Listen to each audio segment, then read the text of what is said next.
Like, you're a horrible individual, bro. That's why I can't respect you, fam. And the audience are still saying, F Ringo. Who cares? You didn't do nothing wrong. He owes you money. Those are demons. You basically stole my money. He didn't just come out on his own accord. You know, I had to pay the bill for him to fly out and do what he needed to do. So it's not like he came down here on his own pocket. I paid for that. You looking stupid as hell, bro. Like, you look like a real fool. You try to destroy my reputation. You try to make me look bad in these YouTube streets. You're doing the same damn thing these damn women do on social media. Try to throw a brother under the bus by making them think that they're an abuser of women. You should be ashamed of yourself, man. It was like you was trying to shake me down for money, and I'm looking at you like you crazy. Like, literally, I'm looking at you like you crazy. You're a horrible individual, bro. That's why I can't respect you, fam. Even if you did that video and you're talking about, oh, I apologize for this, fam, I don't care about none of that. You played yourself, bro. So he could talk to y'all about these things. He could make himself feel like whatever he's doing is between him and the Most High. I could really care less, fam. You done me dirty, bro. You lied on me. You made your audience believe that I'm abusing a pregnant woman, man. Woe be unto you, fam. Forget the dirty section of YouTube. You slipping into, listen, you acting like the asshole of YouTube. All I've done was for you. What have you done for me, bro? What have you done for that brother where he owe you a call? Who the fuck you think you are, bro? Stop playing with me, fam. You already know you're not smarter than Ringo TV. You're one of my students. Always remember that. That's a fact. We're brothers. We're happy and we're singing and we're colored. Give me a high five. All right, cut and print. Beautiful, guys. Who are you, bro? We don't worship you, bro. You just a man. Who are you that we gotta bow down to you and go to you and it's all about you? You a self-centered person, bro. A brother that I support. A brother that I shouted out. A brother I sent cash apps to. A brother I sent super chats to. A brother I promoted. A brother I helped to help find a place. To help find a new vehicle. A brother I actually loved, man. Loved that brother, man. For the work he done. And he literally accused me of some nonsense like that. And I done spent way more money on this brother than what he gave me. Money, fam. Like, bro, you talking to me about me, accusing me. And I'm supposed to respond to that how? How am I supposed to respond to that? How do you think my feelings feel? I see brothers I looked at like little brothers, man. How do you think my feelings feel? It's over here on the Sabbath. I'm supposed to be resting, but I got to address this nonsense because I decided to lift a helping hand to another brother. Projecting on me like I'm over here sneak dissing. No, that's what you doing. You sneak dissing. All your titles, chosen one this ain't real. That ain't anything I speak about, you're sneak dissing it. All my talking points. That's the thanks I get. You got me on social media, gotten it look like I'm some evil man who just using people. And the other bro that I love dearly, man. Bro, anything I did for you, I ain't got nothing. I did it for you, bro. I ain't earned nothing for helping you set up anything, bro. Always have respect for him. You know, like an older brother I see him as, you know, and I'm going to be honest, I don't see him as a brother no more because, you know, every time he called, it was just what he could get from me. That's just how I felt, and that's how it is, you know. Crazy that people who ain't, bro, you use me but trying to make it seem like I used you. Bro, that hurts. How did you even draw that conclusion? I'm just only rocking with you just to get money out your pocket, fam. How did you even draw that conclusion when I broke bread with you? Why I've super chatted you? Why I've cash apped you? Always have respect for him. You know, like an older brother I see him as, you know, and I'm going to be honest, I don't see him as a brother no more because, you know, every time he called, it was just what he could get from me. That's just how I felt, and that's how it is, you know. This message is going to be a warning to the little flock. Go to the book of Matthew, chapter 24. This is a warning about the things that are coming upon the earth now, so that you can be aware and that you can navigate these steps that you're going to be traveling through over these next coming days. The book of Matthew, chapter 24. We're going to start at verse 42. Watch therefore, for ye know not what hour your Lord doth come. Watch, because you don't know. He's going to come suddenly. So keep watch. because you don't know when he's coming. But know this, that if the good man of the house had known in what watch the thief would come, he would have watched and would not have suffered his house to be broken up. Therefore, be ye also ready. So the good man of the house, if he had known in what watch the thief would come, he would have watched. So if you're watching, then you know what's going on. And you'd be prepared so that your house isn't broken up. This is what I'm warning you about today, little flock. There's something going on around that house of ours. And I want you to be aware of it so that it doesn't catch you off guard and cause you to fall into sin and into death. For in such an hour as you think not, the Son of Man cometh. An hour when you think not, an unexpected time, an unexpected moment. 45. Who then is a faithful and wise servant, whom his Lord hath made ruler over his household, to give them meat in due season. See? So if you are a faithful and wise servant of Yahusha, he has made you a ruler over his little flock, a shepherd to them, so that you can feed them in due season. You see? So that's what you should be doing. That's why he's your Lord. If he's your Lord, that's what you're laboring in, the kingdom work. If you're not doing that work, then he's not your Lord. You see? Whom his Lord, when he cometh, shall find so doing. For shall find him doing what? Giving the little flock meat. What is the meat? The word. Giving them food to eat. Sustaining them as they wait for Christ to come. Feeding them. You see? Verily I say unto you, that he shall make him ruler over all his goods. See? But if that evil servant shall say in his heart, my Lord delayeth his coming, and shall begin to smite his fellow servants, and to eat and drink with the drunken, the Lord of that servant shall come in a day when he looketh not for him, and in an hour that he is not aware of. And he shall cut him asunder, and appoint him his portion with the hypocrites. There shall be weeping and gnashing of teeth. His portion with the hypocrites. So do you notice that while Christ was doing his labor in the kingdom, while he was on earth, he was calling souls to repentance. In the midst of that, he called out certain types of people. What did he call those certain types of people? Hypocrites. People that say they're doing kingdom work, but they are actually not. Why is he appointing that evil servant a portion with people that do that? Because they obviously fell into that same sin of hypocrisy, of no longer doing the true labor, but doing a different type of work. What did we read? Hating his brother, smiting his fellow servants. That's the interesting thing Christ is saying here. It's not that he's just, okay, he's delaying his coming, so I'll just sit back here and just relax and do nothing. It's not what he decides to do.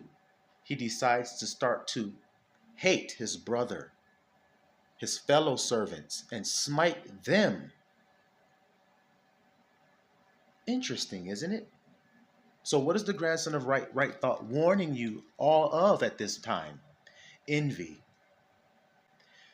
If you look through the scriptures, when you see Cain and Abel, when you see Esau and Jacob, you see that God is going to reject one of those two brothers. Cain is rejected and Esau is rejected. Why? Because of their envy. You see how simple it is? Envy keeps you from fulfilling his law. So he rejects you because you have to fulfill his commandments. If you say you love God, then you keep his commandments. His commandments are not grievous. They're simply to love your brother. Now, did Cain love his brother? Did Esau love his brother? Or did they smite their fellow servant? And why did they do this? They did it because people have a hard time doing something and then seeing someone else do it and get the credit for it. Do you understand what I just said to you? It doesn't matter what you do in this life. If a person does something and they think they're doing it well, then they believe they deserve certain accolades, certain praise of men, and all kinds of things. Well, when they don't get that, they labor and labor and labor. They don't get that, they give up. They say, okay, screw it then. See, been a long time and delaying in its coming. See, so then screw it. They see somebody else doing the same thing. They start hating on them. See? And then they start to get the accolades and they start to rise higher than them. And they go, well, what the hell? I was doing that for 30 years. 30 years I labored in that damn thing and I never rose to that level. Who does this guy think he is? He's just doing the same thing I'm doing. I did it first. That's all envy. That's all envy talking. That's Cain. That's Esau. That's the spirit of those guys that's got you feeling like that and acting like that. Because isn't that what Cain did? Watch. Abel put his sacrifice, Abba accepted it. Cain put his sacrifice, Abba didn't. And Cain got mad at his brother and killed him. That was the result. So, see what I'm explaining? He killed his fellow servant. He smote him. Because what he sought after, it was delayed in its coming. It wasn't that it wouldn't come. It was delayed in its coming because you have to do the right thing, Abba told Cain. If you do the right thing, then you'll get what you're looking for. And it won't be delayed in its coming. So continue to labor, because if he comes and finds you doing the right thing, Cain, Esau, anyone, if he comes and finds you doing the right thing, then you'll get the thing you sought after, which is the praise. Who is a wise and faithful? Verse 45. See? Now, what is the words that everybody longs to hear from the master? My good and faithful. Same principle. Same principle. You didn't have faith if you said, well, to hell with it, I give up. And then as soon as you see somebody else rising up, you get mad. Well, why did you give up? Because you didn't think that you would get the reward. You didn't seek it by faith. You sought it by works. You thought all that work you had did, 30 years I've been doing this. You thought all that work you did would save it. It would give you what you were looking for. Nope. That's Israel's problem. Nope. You got to seek it by faith. Abraham, the father of those who have faith. Very simple. That's what I was looking for. Shall the Son of Man find faith? Therefore be you also ready, for in such an hour as you think not, the Son of Man cometh. Shall the Son of Man find faith? Because if you're doing what Christ was doing, then when he comes, you will be as he is. So you shall see him as he is, because you're doing what he does. And he doesn't backbite his fellow servants and hate on them because they are being rewarded for their works that they've done. Because they sought it by faith. And you're mad because you sought it by works. Same thing with Cain and Abel. Same thing with Esau and Jacob. Same thing. So it's the same thing at this hour on the earth.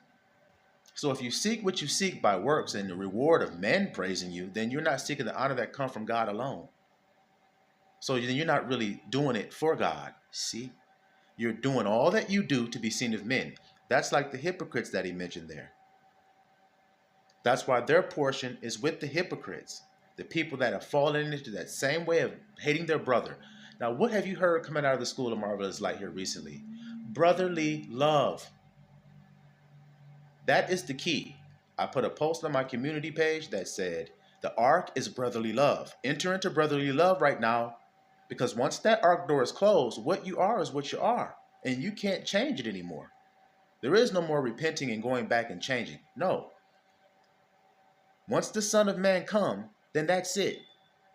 You have no more cloak for your sin. You can't try to play both sides. You're hot or cold. And if you're lukewarm, he'll spew you out of his mouth. It's all about the word. So what word is in your mouth when he comes? His word or hatred, envy, looking at what another fellow servant is doing and hating on him? And we're not talking about calling it out and exposing evil. That's not what this says. It says fellow servants. That's who he got envious and mad at. People that's doing the labor that he claimed he do. Well, then why ain't you doing it? It's one thing to expose people who don't do what you claim to do. But the people who are doing it, like Christ said, if he's not against me, then he's for me. Why don't you have the mind that's in Christ? Why are you so focused on, oh, this nigga trying to copy me and he's trying to do what I did and they're trying to take my content and they're trying to steal my style and they're this and they're that. All your titles, chosen one this ain't real. That ain't anything I speak about, you're sneak dissing it. All my talking points. That's the thanks I get. That's the least of your concern. What you need to be trying to do is imitate Christ. The scripture talks about emulations and how evil and wicked that is.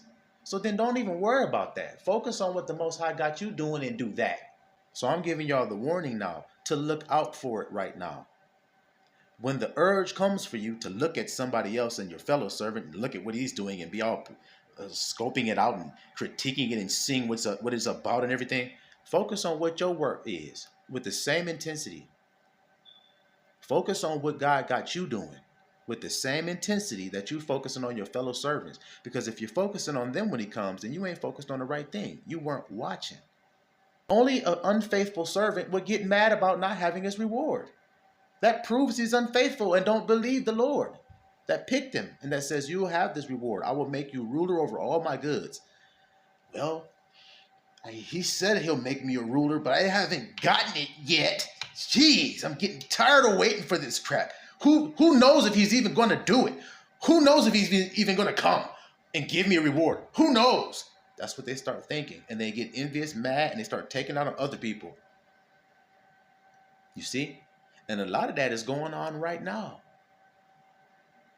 It's going on right now. So it would be wise that you watch the doors of your heart and beware of what's coming out of there and what's going in, so that when he comes, he can find you doing, he said, and you can be blessed in your faith, because there's a whole lot of distractions going on. And like I told you, all the hypocrites are being exposed. I told you guys this. I was not joking. He says all the hypocrites are about to be exposed, and then he starts exposing them, and then everybody just sits there and watches it, as if Abba didn't say ahead of time that it would happen. So stay in the light, little flock. Don't let that envy get a hold of you, because you know what the fruit of envy does. It murders. That's where murder comes from. It comes from envy. Look at that guy. Think he's done something. Okay, that sounds just like Cain. You are of your father the devil. He was a murderer from the beginning, and he's a liar and abode not in the truth. When he speaketh a lie, for the truth is not in him.